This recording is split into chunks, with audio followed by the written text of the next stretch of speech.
Altruism can kill you. Henry knew I needed to head back to civilization at Namibian capital in Windhoek. He knew I should report back to the Catholic mission, ICAMS. He said we could pick up my sea bags, my geese, and stuff at the village. I insisted on going with him, although I hated the very thought of that trip to my hut. At the village, they all cheered when they saw me. They heard about me waking up in the hospital, and they all wanted to touch me. I was very embarrassed. They called me an African name that I did not understand. I had to leave quickly. I could not get my eyes to stop crying. We left the village. It was the saddest day of my entire life. I betrayed them, and I betrayed my team. 2 days later, Dr. Tommy, who was a total failure at everything he ever tried, was off to Windhoek. What a trip that was. My lovely French lady had packed me a dozen peanut butter and jelly sandwiches. I had my trusty canteen full of smelly water. Henry told the cops who I was, and they were only too glad to take me along on an official, in-uniform trip, including 3 of them and me. Only 3 of us could fit into the Baki cab, with one cop always taking turns crouching behind the cab in the wind-swept back of the open Baki. We were speeding over a dusty gravel road, looking for elephant and other wild things, heading toward civilization 450 kilometers away, chatting in English and telling stories to each other. Suddenly, after many, many hot, sweaty hours, we saw in the distance and slowed and saw a stranded prison bus on the side of the road in front of us. We slowed down more cautiously and stopped. I was told to stay inside the Baki as they drew their AK-47s and signaled to a group of stranded prisoners and their supervisors to identify themselves. All the formalities, introductions, and the emergency radio call for help. I was told they had been there for 2 days. They ran out of food and water yesterday and had no radio. We edged the Baki up to the bus. I was ordered to stay put. The prisoners looked whipped, forlorn, and very sad.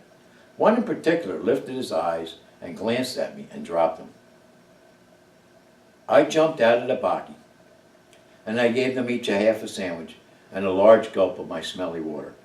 The cops were quiet, so not to embarrass me in front of them, but stared me down until I gave it all away.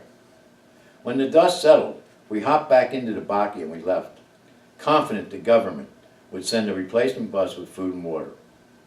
After a while, the driver pulled to the roadside under a rare, tall shade tree. We stretched under the tree listening for wildlife. I saw them laying out their food carefully on the hood of the Baki. They were laughing and pointing at me for having nothing to eat. I sat under the tree and said nothing. The head cop said in English, "Did you learn anything, American?" I said sarcastically, "Like what?" He laughed with the others. "You gave away your food and water. Now you will starve to death if we have a breakdown." They howled and teased me, eating and chewing with exaggerated slowness until I finally smiled. Then they offered me a half a sandwich and a swig from a plastic bottle. I gave them my beautiful empty canteen for another half sandwich and another swig of tasty brown, smelly water. Funny how things can change. They laughed all the way to Windhoek at my stupidity and the stupidity of Americans. Frankly, I smiled all the way. I knew what I was doing and would never change. I was trained as a United States Marine. We don't leave anyone behind. At ICAM's front gate, 3 a.m. in the morning, the police Baki pulled up and beeped. A Dutch brother superior in his long white nightie swung the heavy gate open, peered into the dark. "Tommy, is that you? We heard you died." "I did. It was great," I said with phony bravado, smiling broadly. The cops carrying my bags. Once my feet crossed the property line into the mission, I totally collapsed into the brother's arms. I awoke the next day at the sound of a rooster crowing at my first sniff of daylight right at my ear next to the window, like it had been all through my World Teach training. I shared this room with Jimmy, but where was he now, and where was I? It seemed like I woke up in a dream with a strange déjà vu all over again, to steal a phrase. Knock, knock. Did I want to attend Mass? You bet your sweet poopy, I yelled. And the brother and I went to the Mission House Chapel to pray together at Mass. I was invited to breakfast after Mass. It was incredible fun. I unloaded on them. They loved it. They insisted I should write a book and keep as much as I can remember at the mission while I was healing. Brother helped me back to my room, and I plopped down on my rack exhausted and ready for the humiliating trip back to the States with my tail between my legs.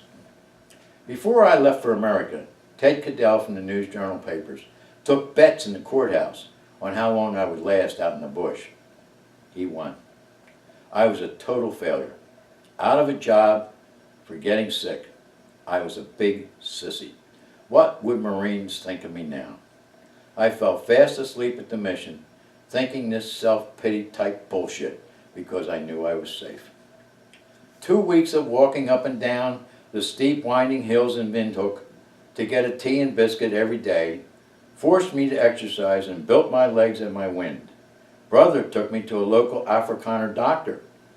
After a thorough exam, he enthusiastically pronounced me fit, and then seriously looked at me and said, "You have an angel following you, mate. You truly should not be alive."